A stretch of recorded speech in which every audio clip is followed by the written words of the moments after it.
Y para hablar de la incontinencia urinaria ya está con nosotros el doctor Gustavo Sánchez Turati. Él es médico urólogo del Hospital ABC para platicar aquí en el estudio de Código Salud. Bienvenido, doctor, muchas gracias por estar con nosotros. Muy buenos días. Gracias, doctor, por destinar parte de su tiempo para platicar de este tema. ¿Por qué es tan común la incontinencia urinaria en niños y especialmente en mujeres? La incontinencia urinaria es un problema que se ha abordado de diferentes formas. Dependiendo de los especialistas a los cuales le preguntas, puedes hablar acerca de un problema de maduración, un problema de voluntad en el cual no se considera que el niño esté haciendo lo que se espera. La realidad es de que existen muchos aspectos. Nosotros, por ejemplo, encontramos que existe una secreción anormal de una hormona, que esta hormona se llama antidiurética. Sí. Esa hormona se va a producir a lo largo del tiempo y en la mayoría de los niños se produce y permite que puedas aguantar de la noche a la mañana siguiente para poder ir al baño. Cuando esa secreción es anormal, entonces lo que podemos encontrar son problemas como que el niño se orina por las noches. Eso se le llama enuresis, que es la forma más frecuente de incontinencia urinaria. Los otros factores pueden estar relacionados a problemas neurológicos, como es la falta de maduración que existe para llegar a la vejiga y el control que se puede hacer con esto. En el caso de las mujeres son otros factores. Los problemas son más relacionados a lo que es piso pélvico. El hecho de embarazarse, no necesariamente el hecho de que sea parto o que sea cesárea, pueden evitar en todas las mujeres el hecho de tener incontinencia. Por eso es que el 50% de las mujeres lo presentan. Y en el caso de los hombres, los problemas que se presentan de la próstata en una etapa ya bastante avanzada, los llevan también a tener problemas de incontinencia. Vaya, ¿hay factores genéticos que pudieran estar involucrados o no necesariamente, doctor? Sí se ha visto que existen, por ejemplo, en el caso de los niños, familias en las cuales se va presentando con generación y a la siguiente generación se vuelve a repetir. Son pacientes en los cuales lo que se ha visto es que existen algunos factores que pueden predisponer a tenerlo.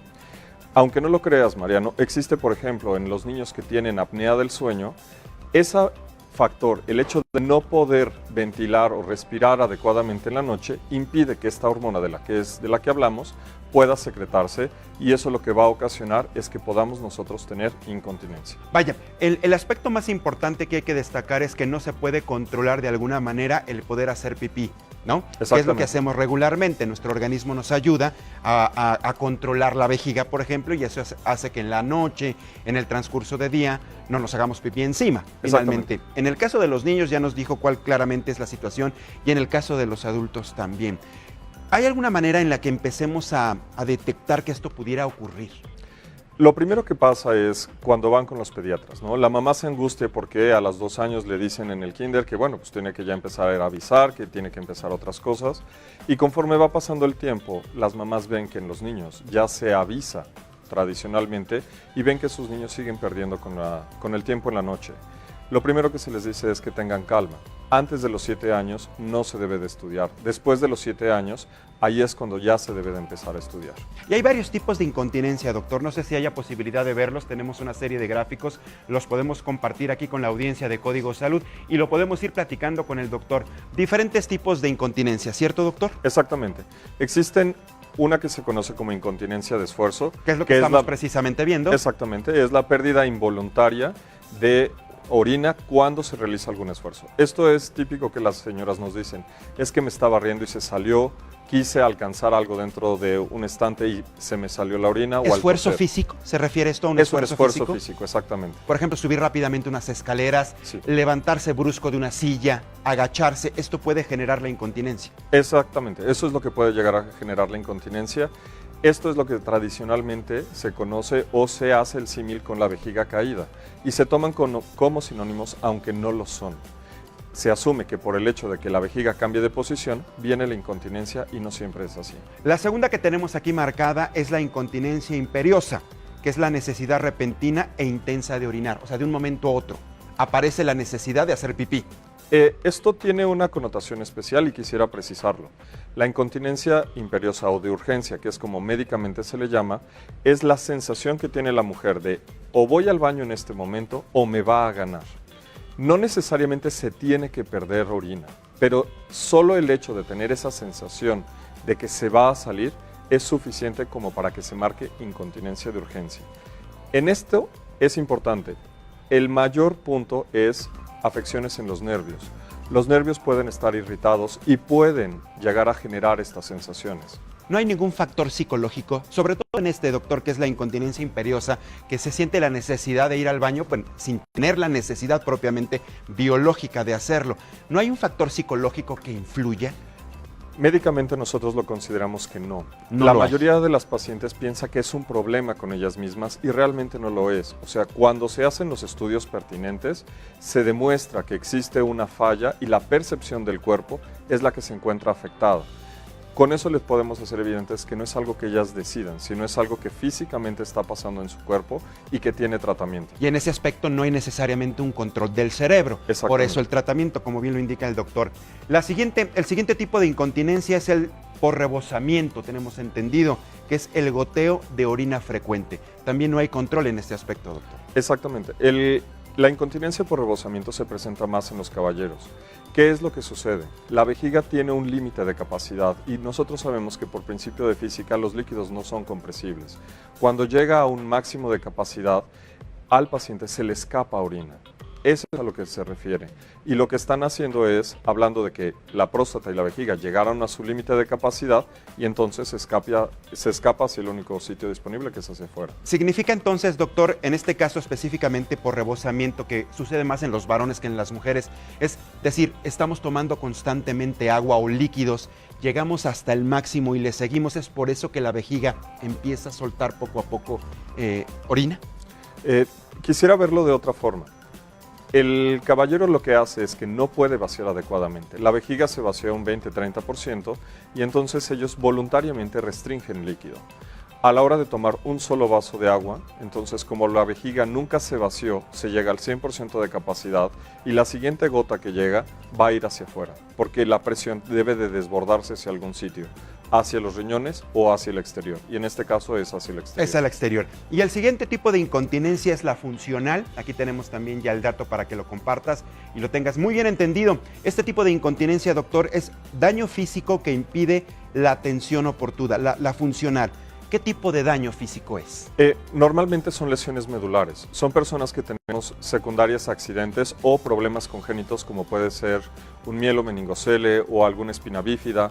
Lo que sucede aquí es que, diciéndolo de una forma más sencilla, el cableado está anormal. El cableado no está haciendo lo que debe de hacer, hace un cortocircuito y las percepciones se encuentran afectadas o no se pueden llevar a cabo. Entonces ya es un daño meramente focalizado. Exactamente. ¿No? Bien diagnosticado por parte de ustedes o a raíz, por ejemplo, de algún tipo de accidente, algún golpe que haya sufrido la persona. Exactamente. La mayoría son lesiones de columna, las que tenemos por accidentes de diversos tipos, y eso es lo que lo va ocasionando. De este tipo de incontinencia urinaria, ya vimos la que es por esfuerzo, imperiosa, rebosamiento y la funcional.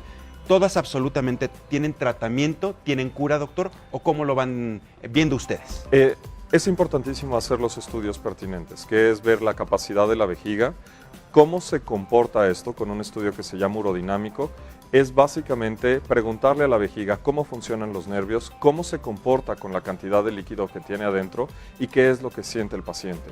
Ese estudio que se llama urodinámico lo que nos va a permitir es ver hacia dónde estamos caminando. Si nos dice que lo que tenemos es una incontinencia de urgencia, tiene tratamiento y eso va a ser principalmente médico. Si lo que estamos teniendo es una incontinencia, pérdida por esfuerzo, en muchas ocasiones consiste en levantar el tejido que se cayó y dejarlo en su lugar. Y por último, en la incontinencia funcional, muchas veces ya podemos hacer muchas cosas porque existen una especie de marcapasos que se ponen a los nervios de la vejiga y le ayudan con el poco nivel de sensación que se puede generar en el cuerpo a que tengan control voluntario. En este caso específico está hablando, por ejemplo, de una cirugía, microcirugía. Es una cirugía que se hace de mínima invasión, sí. Se hace por la espalda y se ponen electrodos que van directo a los nervios que van a la vejiga. Pero ya son casos extremos o casos específicamente de incontinencia funcional. Exactamente, en funcional es en donde más se utiliza. El resto podemos hablar que con tratamiento quizá farmacológico, no sé si una serie, por ejemplo, de ejercicios, ya nos dirá, doctor, ¿se puede corregir la incontinencia? Exactamente. Hay un espectro de tratamiento que va desde los ejercicios que las señoras conocen como ejercicios de Kegel, que es reforzar la fuerza que tiene el piso pélvico o los músculos para poder conseguir este tono muscular que evite que se pierda involuntariamente la orina. Ahí funciona mejor en la incontinencia de esfuerzo. Tiene su límite, pero después de eso existe otra etapa. Por eso lo más importante es acudir de forma temprana. Entre más temprano se acuda, más fácilmente se puede tratar. Yo creo que sí, finalmente, porque además es una situación que afecta también socialmente a la persona, ¿no? Definitivamente es gente que no puede estar en un lugar público, si en cualquier momento le gana, por ejemplo, la orina y se tiene que levantar, trae un tipo de vestuario claro, color caqui, son las situaciones que incomodan mucho a los pacientes, doctor. Sí, lo que mencionas es más que evidente. La mayor parte de los pacientes con incontinencia empiezan a limitar su vida social, empiezan a dejar de asistir a reuniones y existe también en ellos la percepción de mal olor, que eso es lo que más los limita. Ellos sienten que huelen a orina todo el tiempo aunque se acaben de bañar y eso es lo que termina por evitar que salgan a una reunión o a cualquier sitio. ¿En algún momento puede utilizarse, por ejemplo, los pañales para adultos? Por ejemplo, ¿se pueden prescribir para un determinado sector o grupo de pacientes con incontinencia urinaria, doctor? No se recomienda porque eso favorecería las infecciones. Entonces, pasaríamos del tema de incontinencia al tema de infección. Ya una infección más incontinencia. Más la incontinencia. Entonces, de preferencia, que las personas eviten utilizar pañales para adultos. En la medida de lo posible, sí. La mayor parte de las veces se usan de forma temporal.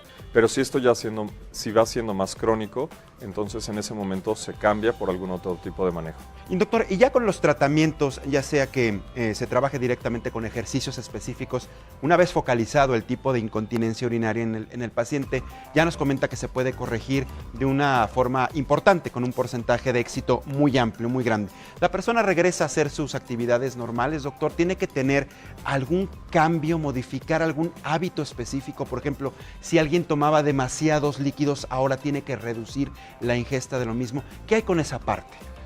La mayor parte de los pacientes llegan al contrario. O sea, el mejor control de la incontinencia es lo que ellos hacen al dejar de tomar agua. Si no tomo agua, pues no me gana. Y entonces lo que nosotros buscamos hacer es tratarles de empujar a toma agua, ven, no te va a pasar nada, a pesar de que continúen, digamos. Claro, sí existe un límite en la cantidad máxima que se debe de tomar, pero hay que tomar en cuenta que también la mayor parte de los pacientes son adultos mayores. Entonces, la mayor parte de los adultos mayores toman muy poca agua y lo que nosotros buscamos es que tomen sin miedo a que les vaya a pasar nada, porque ya el tratamiento va a ser lo propio. Ya, y sobre todo a los varones, ¿no? Que pierdan un poquito también ese miedo, ese temor, esa vergüenza por acudir con ustedes los urólogos, a que les hagan una revisión, a que chequen exactamente cómo estamos de la vejiga, precisamente para evitar esta serie de complicaciones. La mujer es un poquito más susceptible de acudir directamente con ustedes los especialistas. Invitar aquí en Código Salud a los hombres, a los varones, que acudan, doctor, porque existe como todavía ese rechazo, ¿no?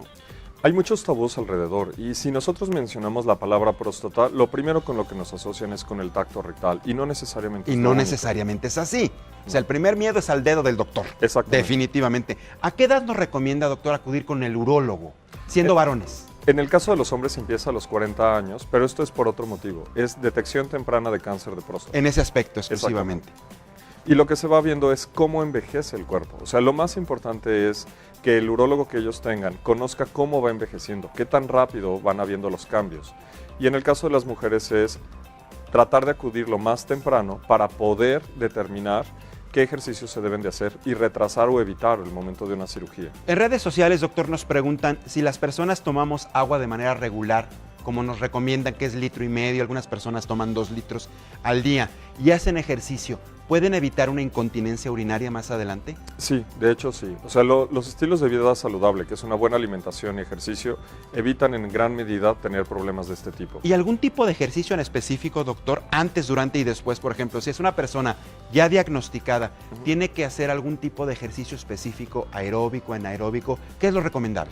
Son ejercicios de piso pélvico y, por ejemplo, las personas que van a natación tienen menos posibilidades de incontinencia porque indirectamente están haciendo fuerza en el piso pélvico. Personas que tienen carrera, personas que hacen yoga, son personas que tienen menor posibilidad de tener incontinencia urinaria. ¿Carrera? Es decir, correr, salir a correr. Podemos hacerlo de manera, por ejemplo, abierta o en un gimnasio en la corredora y esto nos ayuda a evitar la incontinencia urinaria. Sí ayuda, nada más hay que tener cuidado que a la hora de terminar el ejercicio se hagan los ejercicios de estiramiento propios para no dejar tensos los músculos. Eso es todo. Estiramiento, básicamente, estiramiento. Qué interesante, doctor, finalmente este dato, porque si bien sabíamos que son casos que pueden afectar absolutamente a todos, estaba más focalizado en las mujeres, también lo teníamos focalizado en los niños, ya nos dijo que aquí se trata de otra circunstancia propiamente, pero también los varones, ¿no? Insisto mucho en el asunto de los varones porque finalmente sí se presenta y generalmente no van con el médico por la vergüenza, ¿no? ¿Por qué lo van a hacer? ¿Qué le van a revisar? ¿No? El clásico temor a la revisión prostática cuando ni siquiera tiene que ver. Exactamente. De entrada. La mayor parte tiene miedo por eso y la realidad es de que se encuentran que no era tan terrible la revisión y que en muchas ocasiones pueden mejorar su calidad de vida de forma dramática. Así es. Existe el estudio que usted nos comentaba, doctor, al principio, es muy específico para poder determinar el tipo de incontinencia urinaria. ¿Cómo es este estudio? El estudio consiste en poner un par de sondas, una que se pone por vía urinaria y la otra que se pone por vía rectal. Así también se ponen unos electrodos que lo que van a medir cada uno de ellos es diferentes partes. La presión a la que funciona la vejiga, el músculo de la vejiga y los nervios de la vejiga, cómo se comportan. Y lo que nos va a dar es un patrón. La persona está despierta y nos está diciendo en todo momento qué es lo que siente. ¿Qué está sintiendo? Exacto. ¿Puede llegar a ser molesto este estudio? Es molesto, sí, pero el tiempo de duración es muy breve, es un estudio muy corto. Entonces, la realidad es de que nunca ningún paciente me ha regresado a decir no me lo vuelvo a hacer ni algo por el estilo. Finalmente, yo creo que vale la pena por lo menos unos 5 o 10 minutitos de incomodidad, pero tener el diagnóstico oportuno y por lo tanto tener el tratamiento adecuado para salir de esta, doctor. Doctor, yo le agradezco mucho el que haya estado con nosotros para este primer tema aquí en Código Salud.